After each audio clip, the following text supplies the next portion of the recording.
Dr. Sushmita Saha is working as an assistant professor in physics at Ashoka University in India since 2022 in various magnetic nanostructure and thin films. She received her BSc and MSc from University of Calcutta, India. Then she completed the PhD from SN Bose National Center for Basic Science, India in 2016. After that, she did postdoctoral research at ETH Zurich, Switzerland, and received ETH Zurich postdoctoral research fellowship awarded funded by ETH Zurich and Marie Curie Action People Who Fund program. In 2020, she joined Uppsala University, Sweden as a postdoctoral researcher. She also received Marie Sklodowska Curie Actions Individual a fellowship for 2 years of postdoctoral research in Poland, funded by European Union, and Sonata Research Grant as a principal investigator, funded by the Polish Research Funding Agency. She also received Ramanujan Fellowship in 2022. She received SERB Startup Research Grant and Axis Extramural Research Grant as a principal investigator. So welcome, Dr. Saha, and you can start presenting your presentation. Thank you. Unmute. You are mute. Can you please unmute yourself? Thank you. Thank you so much. First, I would like to thank the organizer for giving me this opportunity to share my work.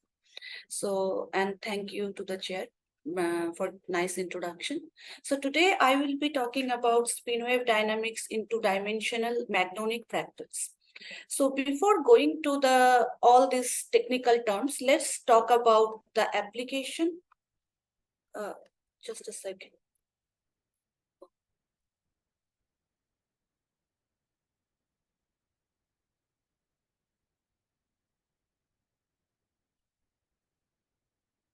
Something happened. I'm not managing to share.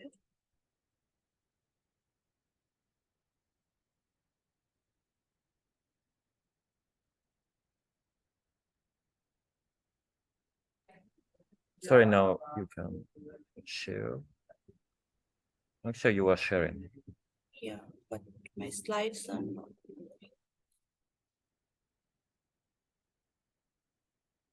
Can you give me a second? Sorry for this.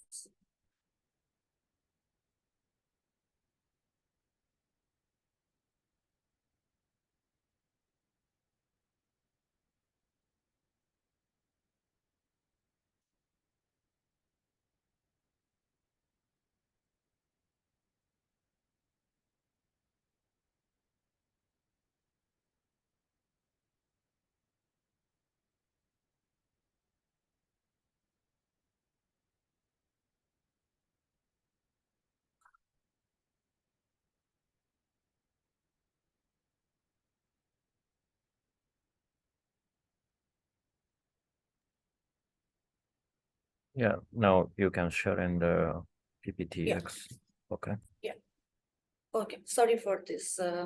So first, I would like to say I'd like to acknowledge all the people who were involved in this work. So this work that I am going to present today, this work is mainly in the collaboration with ETH Zurich, Paul Scherrer Institute, Adam Mickiewicz University from Poland, and some of the work is done by Ria. She is my PhD student, and I would like to thank the funding agencies also. ACRB, Access Grant, and the Computational Center at Ashoka. So magnetism, we are hearing talks from whole day now on. So we know that magnetic materials have this unique states, that is, they can be aligned in a particular direction, then we can call it state 1. And when this switch, we can call it state 0. That means it has this volatile property and we can use it to store the memory. Like nowadays, we have magnetic random access memory where we keep our data following this nomenclature. So here we have a read head and we have a write head and we have the magnetic materials. And depending upon how these spins are aligned, we can store our data. We might also have heard about hammer, which is heat-assisted magnetic recording, where we use a laser and locally we reduce the magnetic moment of that position, and then we store the data there. I just want to show these two techniques because I want you to be careful about the time scale and length scales. So here the time scale is around 100 of picosecond and length scale is 100 of nanometer. Whereas when we use hammer, the length scale is of tens of nanometer and time is also very few picosecond. So magnetization dynamics actually observed over a broad range of time scale, say from some femtosecond to microsecond time scale. The fastest process is the femtosecond time scale. That means when a ultrafast laser incident on a ferromagnetic material, its magnetization changes and suddenly the magnetic material becomes demagnetized. This is called laser-induced demagnetization, which is observed within hundreds of femtosecond time scale. And followed by that demagnetization, we excite the system. So we have a wave that is called spin wave, and spin wave are observed, say, hundreds of picosecond to few nanosecond time scale. And then the slowest process is the domain wall and magnetic vortex dynamics. The last talk, it was shown by some magnetic vortex like that kind of behavior, and that is the slowest process that we have. But today I will be concentrating about this time scale. That means I will be talking about spin wave, and the time scale it generated is hundreds of picosecond to few nanosecond time scale. So what is spin wave? Say I have a ferromagnetic material and I have excited this system, say electrically, optically, or something. It's like throwing a stone in a pond. Then what will happen? This excitation will propagate in the form of wave. So here, this is an one-dimensional wave and this is a two-dimensional wave. So this wave is called the spin wave. Now, what is the advantage of them? The wavelength for this spin wave are much shorter with compared to the electromagnetic wave, say the light wave. As a result, we can use it for device miniaturization or say on scale nano or micrometer size devices. Additionally, nowadays we use electric current. Electric current means it has a flow of electrons. So as it has a flow of electron, we have Joule heating losses also. But when we consider these spin waves, here there is no charge involved. So we can reduce this Joule heating. So it is Joule heating free. Another thing is it is generated in a ferromagnetic material, and we are listening talks where the anisotropies could be tuned and different physical properties of magnetic material could be tuned by varying the magnetic field, direction of magnetic field, etc., etc., etc. So we can also control this spin wave at different directions. So my goal is to excite a spin wave at certain point of a ferromagnetic material, then allow this spin wave to propagate in a particular place, particular position, and transfer the information by this. Okay.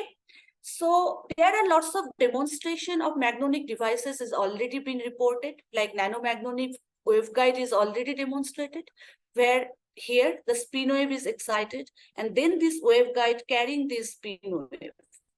Spin wave multiplexer is also demonstrated, where depending upon the direction of the magnetic field, the spin wave is propagating in a particular direction. Now, when these ferromagnetic materials are placed in a particular order, say here it is a single material and it is a stripe material made with a single magnetic material. Now I have this spin wave. If I try to calculate how the dispersion relation of this spin wave will look like, you can see it gives me a continuous parabolic dispersion relation. But interesting thing is, the moment we combine two different magnetic material, like here, green and yellow are two different magnetic material and they are exchange coupled with each other, there is a band gap created. Now, this band gap is very important because this band gap, if you studied semiconductor, you remember in case of semiconductor also, we have the band gap and we can tune this band gap by doping this in the semiconductor. Similarly, in case of Magnonic crystal, we can tune this band gap by varying various parameters, say magnetic field, lattice symmetry, orientation, etc., etc. And in this work, I will be talking about how to tune this band gap. Okay, but how to tune this band gap for a particular kind of structure, say magnetic fractals. You are all aware about broccoli, coastline. If you see carefully here, you can see a similar kind of pattern is repeated. So they are the example of natural fractals. Then there is a deterministic fractal, which we can create by us. If you see these three structure, what you can see is that the basic building block is similar for all these three structures. That means it has a self-similar and scaling relation, and it also has a dilation symmetry. So in my first work that we have done, we have fabricated these are called Sierpinski carpet. So we have fabricated Sierpinski carpet and Sierpinski gasket using electron beam lithography. So what we did, we took a particular, say, square, like, or a triangle, then we remove some part out of it. So we make a hole out of it, and we called it iteration 1. Then we moved to second iteration, and we divided this into half again, and we removed these holes further. And then we got different iteration of different Sierpinski squares and Sierpinski triangles. And our goal is to find out whether if there is a magnetostatic spin wave that I discussed in the last slide, how these spin waves looks like in this case. So there was also lots of talk about Landau-Lipschitz-Gilbert equation. Say I have a magnetic material and magnetization is tilted in this way, and I have an effective field acting on the system. So what will happen? This will exert a torque into the system, and this magnetic moment will precess around this effective field. But it is not but this precision can't happen for infinite time. So with time, there will be a damping acting into the system. As a result, the precision will die out with time. And this dynamics is governed by Landau-Lipschitz-Gilbert equation, where first term is the precision term and second term is the damping term. Now, so here I am showing you a data where you can see that it is similar to this data that is shown in here. Here I have a magnetization or the card rotation, which is varying with time. That means if I perform fast Fourier transformation of this data, I will get some frequency response, and this frequency response will be giving me the frequency of the spin wave that is present within the system. Okay. So now the technique that I use to image the spin wave, it is called scanning time resolved magneto-optical card effect microscope. So this setup is actually we are doing an electrical excitation here and doing an optical detection. It is time resolved. That means I can measure the time, and it can also do the two-dimensional scanning of the system. So this is a microstrip, and the sample is located on top of this microstrip as shown here. And then I excite it with an RF frequency, and then I image it using this laser light. So what is happening when this RF frequency is changing, say from T1 to T5, I showed some images here. We scan the sample, and T1 to T5, you can see the sign of the color is changing. That means where my T1 is, the magnetization orientation is, it is changing as I switch the RF excitation. So in this way, what we can do, we can image the spin wave that is present within my system. So for the Sierpinski square, first we have done this similar technique for a simple square, and we observed that the spin wave is distributed all over the place. It's pretty uniform distribution of the spin wave is observed. For square one, where I have a iteration, like where I have a hole into it, we can see that the spin waves are localized either in the top arm or in the bottom arm. With further increase of the iteration, you can see there is a zigzag orientation of the spin wave, or the spin wave are located, or these three different spin wave here, we can see it has particular position where they are located. So we also have performed micromagnetic simulation on this system, and we are successfully able to reproduce this behavior in using micromagnetic simulations as well. But this is so we are sure that we have a system where we have spin waves. But now we are interested to find out the fractal properties, how this fractal property affecting the spin wave. It was a bit difficult to do the experiment because the laser I was using in this experiment, it has 1030 nanometer wavelength. So my resolution, spatial resolution, was bound by that.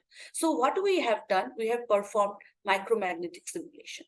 So here I have shown you two different structure. This is our square 2, that means which has an iteration number 2, and this is our square 3.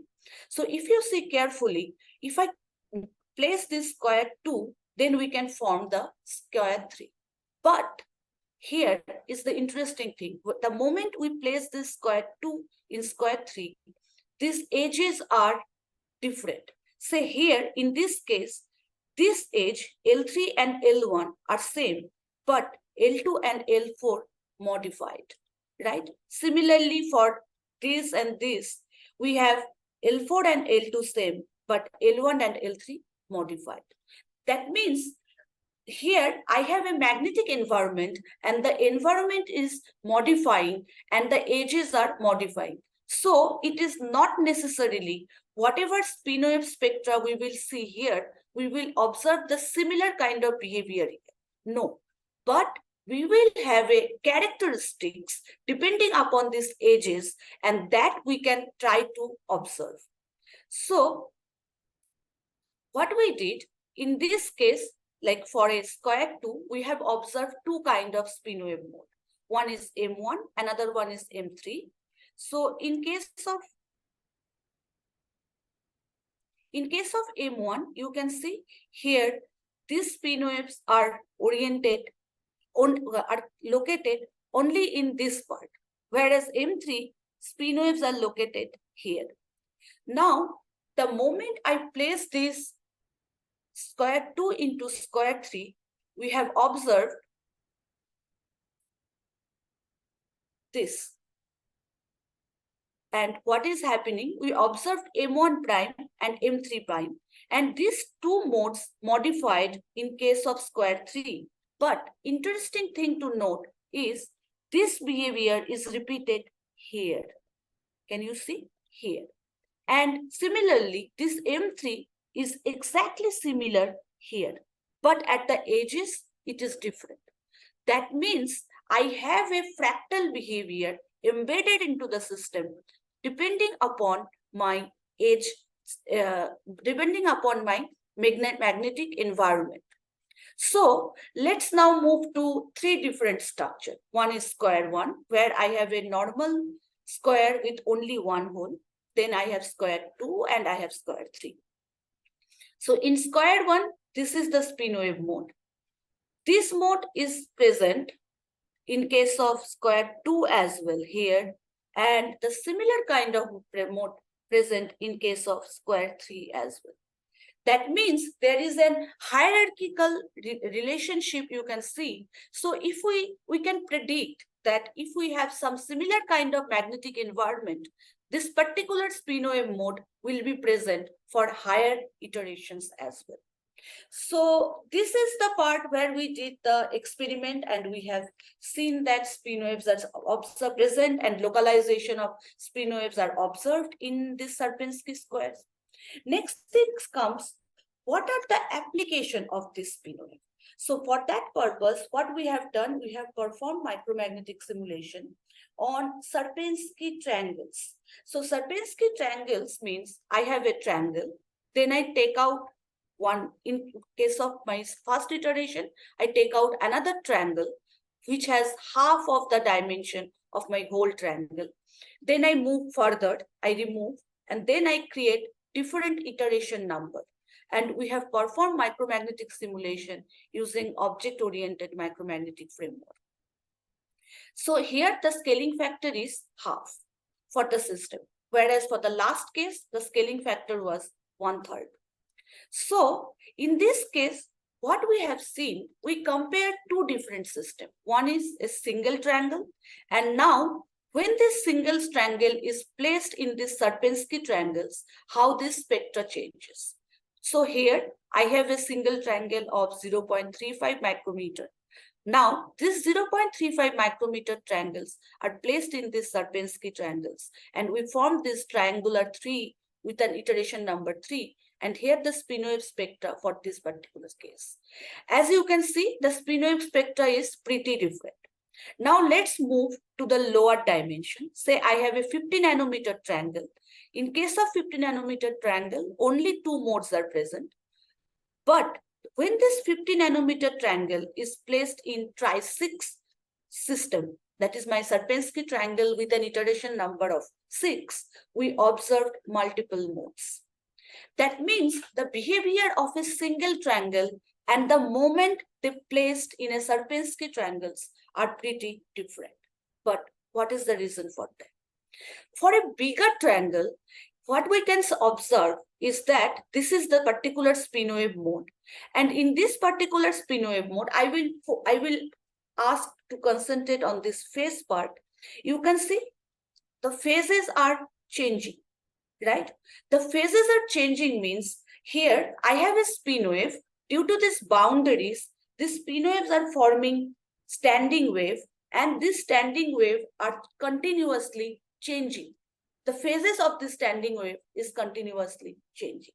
But the moment I move to a smaller triangle, you can see the phases are pretty similar. It is only a little bit different here. That means when I will considering the interaction of these Sierpinski triangles with a larger triangle size and a smaller triangle size, two types of interaction are observed. One interaction is within the triangle, another interaction is whole triangle with another one. I will clearly, it will be clearly visible in the next slide. So now we have done these Sierpinski triangles for different iteration numbers, and we see that there is a single peak. Now, if I increase the iteration, we observe that there is a gap start to appear, this blue rectangle showing this gap. And this gap is present for tri-3 and tri-5, but for tri-6, this gap is not present, or we can say this gap is moved to higher frequencies. So this gap is very interesting.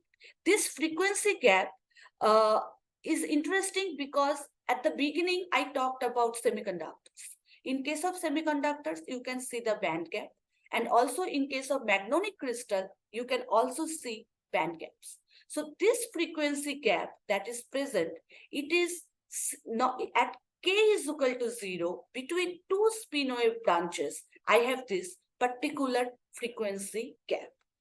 And this gap make this system, like we can use it for reprogrammable Magnonic quasi-crystals.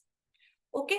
Now, if I try to see how these spinwave modes are present in this case, for this particular Sierpinski triangle with iteration 3, you see again here the phases are changing within the system. Wherever, if I show you something here, tri-6, you see the phases are similar. That means in this case, there is an intratriangular interaction, whereas in this case, there is an intertriangular interaction. And we can consider it like a pendulum, which is connected by a string. And now when we perturb the system, it gives me the degenerate state and it gives me multiple frequencies. So this gap that I showed you could also be tuned by varying the magnetic field. So that means this gap that we have observed here, say here, we applied the magnetic field along the x direction. Now what we did, we vary the strength of this magnetic field. As the strength is changed, here you can see I showed only for two different cases here. You can see for here, the gap is larger, but as I move, the gap is become shorter. Similar thing is observed here for tri-5, but here the gap is increasing as I am varying the magnetic field strength. That means this frequency gap could be tuned by varying the strength of the magnetic field. In the next case, what we have done, we try to see whether we can tune this gap by varying the orientation of the magnetic field or not. So for that purpose, this is my sample. Now, initially the field was applied in X direction, but now I am rotating this field in this plane. So I am rotating it from 0 to 180 degree in small division, and this phi is changing. So if this is a single triangle, right? So that means it will show me a 6-fold anisotropy. And then there is also a big triangle. So the system will show me a 6-fold anisotropy due to their triangular shape. And in our observations, we also have seen that the spinwave frequencies showing a 6-fold anisotropy. But the main interesting thing is this frequency gap that is shown by red light. This gap, here there is a gap, but if I move, this gap is changing. And here at 90 degree, the gap completely vanished, or it switched to different range, right? And that means this gap is tunable with the variation of the magnetic field. Not only that, this gap is also tunable if I vary the iteration number. Say in case of tri-5, the gap is present at 0 degree, but if I move to different field, different orientation, then this gap is not present anymore. So I have a system where I have shown that I have a frequency gap, and now this gap could be tuned by varying the strength of the magnetic field, by varying the orientation of the magnetic field, as well as varying the iteration or the structurization of the system. So last, I just want to compare two different cases. One is a periodic structure, another one is a fractal structure. This question can arise, what is the difference between a periodic structure and a fractal structure? As here you can see that for periodic structure and for fractal structure, we also have observed these frequency gaps, but the number of gaps are much more for the fractal structure. But interesting thing is how these modes are distributed. So this is a periodic structure, and here initially the mode is at one of the vertices, and then here you can see the modes are pretty uniformly distributed throughout the periodic structure. But the moment we take out the material from the center and we form a Sierpinski triangle, the spinwaves are only localized in a particular positions. It is not uniformly distributed throughout the system anymore. It is localized in a particular position. And this localization is the characteristics of the fractals. So I will show one more data. This work is still going on. So it is a Sierpinski squares. In case of Sierpinski squares, what we have done, we have performed the hysteresis loop simulation, and we vary it with the iteration number. And we have observed that the coercivity is changing. But the interesting thing I just want you to point out is that for square 3 and square 4, the magnetization reversal process are similar. Here I only showed this much part here. So that basic reversal process is similar for square 3 and square 4. That also depicts the fractal behavior. So as a conclusion of my talk, I would like to say that I have shown you that different kind of magnetostatic spinwave modes are observed in case of magnetic fractals. And it is possible to tune this spinwave spectra by varying the strength and orientation of the magnetic field. And the possible application for this system is it could be used as a spinwave filter or reprogrammable Magnonic crystal. Spinwave filter means, say I need particular frequency gap not to be happened in my system, then I can use a particular orientation of the Sierpinski triangles or particular iteration of the Sierpinski triangles, and we can use it for Spinwave filter. And of course, reprogrammable Magnonic crystal, because the frequency gap that I showed, it's also reprogrammable by varying various parameters. So thank you for your attention. I just want to take the opportunity that I am looking for a junior research fellow. And if you have interested, you can send me your CV. And thank you. I'm happy to answer the questions. Thank you. Thank you, Dr. Saha, for the wonderful talk. Now the floor is open up for the question. You can raise your hand or type in the chat box. Is there any question? Sure. Hi, can you hear me? Yeah, please. Okay. So, thank you for the interesting and exciting talk. Yeah, I really surprised that this fractal structure can make a larger band, single band.